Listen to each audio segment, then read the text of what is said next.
YSR Congress party మోదీని విమర్శించడం లేదు, బీజేపీని టచ్ చేయట్లేదు?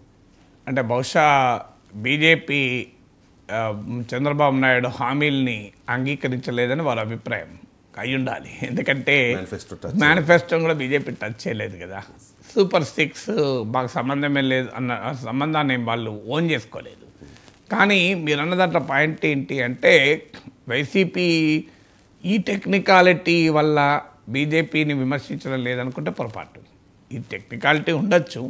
సో వాళ్ళు మేనిఫెస్టో ఓన్ చేసుకోలేదు కనుక మేము వాళ్ళని ఎట్లా అడగలం అని ఆర్గ్యుమెంట్ పెడితే ఆర్గ్యుమెంట్ కొరకు పెట్టవచ్చు. కానీ రియాలిటీ ఏంటి, బీజేపీ కూటమిలో భాగమై వైసీపీని ఓడించడానికి, చంద్రబాబు నాయుడు ముఖ్యమంత్రి చేయడానికి దోహదపడింది.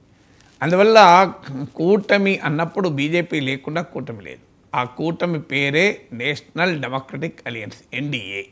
ఆ కూటమికి నాయకత్వం వహించేది బీజేపీ. కూటమిలో బీజేపీ ఉంటుంది, టీడీపీ ఒకసారి ఉంది, మధ్యలో బయటకు వచ్చింది, మళ్ళీ ఉంది. పవన్ కళ్యాణ్ ఎన్డీఏలో ఉన్నాడు, బయటకు వచ్చాడు, మళ్ళీ వెళ్ళాడు. సో వాడు who is permanent is BJP.